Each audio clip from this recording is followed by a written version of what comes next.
Le burn-out est de plus en plus fréquent dans notre société et je le rencontre régulièrement au cabinet de sophrologie. Là, c'est le cas d'un homme de 35 ans qui est en arrêt maladie depuis 15 jours car il a fait des attaques de panique qui l'empêchent d'aller au travail. Le psychiatre lui a recommandé de venir voir la sophrologie en outils et en existentiel pour pouvoir appréhender la reprise du travail et mieux se définir dans son travail. Quels sont les signes d'alerte qui se sont manifestés et qui indiquent qu'il a une mauvaise adaptabilité au stress, une résistance au stress qui le conduit à l'épuisement? Nous avons noté ensemble déjà des troubles du sommeil, difficultés d'endormissement, réveil nocturne avec impossibilité de s'endormir, réveil précoce d'ancienneté. Tout ça avec un sommeil non récupérateur et la présence d'une très grande fatigue tout au long de la journée. Le matin, au petit déjeuner, il n'a plus faim, il n'a plus envie de manger. Il part au travail sans petit déjeuner. Ensuite, au déjeuner. Petit à petit, tout l'écœurait. Il s'est même isolé de ses collègues, n'allant plus déjeuner avec eux. Il a aussi sauté son heure de déjeuner. Une grande perte de poids s'est accumulée au fur et à mesure des semaines. Le soir en rentrant, il n'arrivait pas à se détendre au dîner. Ses yeux restaient rivés sur son téléphone, car ses mails professionnels continuent à défiler sur son téléphone. Il a noté aussi une baisse de libido avec son ami. Il a noté même qu'en août, pendant les grandes vacances, il n'arrivait plus à se détendre, il n'arrivait plus à participer aux blagues, vous savez, ces blagues simples qui font rire tout le monde. Il se sentait décalé de ses amis, il ne se sentait plus compris, il n'avait plus envie de participer, il avait perdu son entrain, sa vivacité, son insouciance. On note aussi qu'il avait beaucoup de manifestations d'accélération du cœur, beaucoup aussi de manifestations d'être à court de souffle. Ses interlocuteurs au téléphone lui disaient « Mais tu viens de piquer un sprint, tu viens de courir, tu veux que je te laisse quelques instants pour reprendre ton souffle ?» Voilà. Jusqu'à ce que toutes ces manifestations s'accumulant, cela génère une crise de panique, une crise de larmes, des crises de tremblement et même des crises de vomissement qui l'ont empêché d'aller au travail.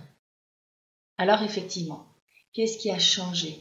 Qu'est-ce qui a changé dans son environnement qui a suscité une inadaptabilité et une résistance au stress le conduisant à cet épuisement? Il a noté effectivement qu'il avait changé de poste, mais un poste qui lui tient à cœur avec beaucoup plus de responsabilités.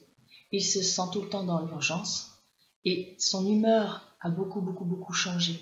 Il ne prend plus les choses en se disant « je vais y arriver », mais je ne vais pas y arriver. Un grand sentiment d'impuissance, une impuissance avec une honte et aussi une impuissance le conduisant à l'isolement. Il n'ose plus aller demander de l'aide autour de lui, à ses supérieurs, à ses collègues. Plus il s'isole, moins il arrive à produire. Il a donné aussi son numéro pour essayer de compenser cette impuissance à pouvoir résoudre tous les problèmes. Il a donné son numéro personnel à ses clients et ses fournisseurs. Non seulement ses mails professionnels arrivent dans son téléphone personnel, mais aussi on peut maintenant le contacter directement nuit et jour, week-end compris, sur son téléphone personnel. Son chef même lui a fait remarquer que c'était insupportable d'entendre tous ces bips d'alerte de mails qui tombent dans le téléphone et lui a demandé de le mettre en silencieux. Ok. Nuit et jour, il pense à ses problèmes. Il essaye de les résoudre sans succès. Son souci principal qui montre qu'il est encore dans la résistance au stress et qu'il a une inadaptabilité, c'est qu'il envisage sa reprise au travail comme un obstacle.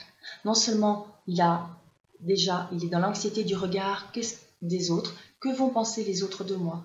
Que vont penser de cet abandon de poste? Parce que lui, il le vit comme un abandon de poste.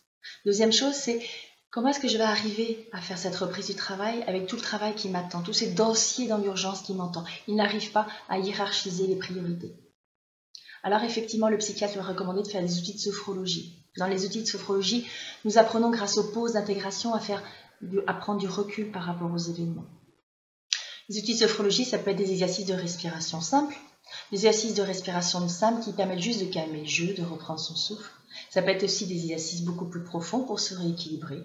Ça peut être aussi des techniques d'urgence qui permettent effectivement, quand on se sent borderline, de pouvoir se réadapter plus facilement. Et puis, dernier point, ça peut être aussi une hygiène de vie, une philosophie existentielle, aborder les événements d'une façon différente avec un regard nouveau. Alors là, je vous ai parlé de cet homme de 35 ans qui a ses propres manifestations émotionnelles, physiologiques, biologiques, corporelles du burn-out. Ça peut vous donner des indices, mais vous pouvez en avoir d'autres. En tout cas, la sophrologie, c'est mieux vivre, être bien relax.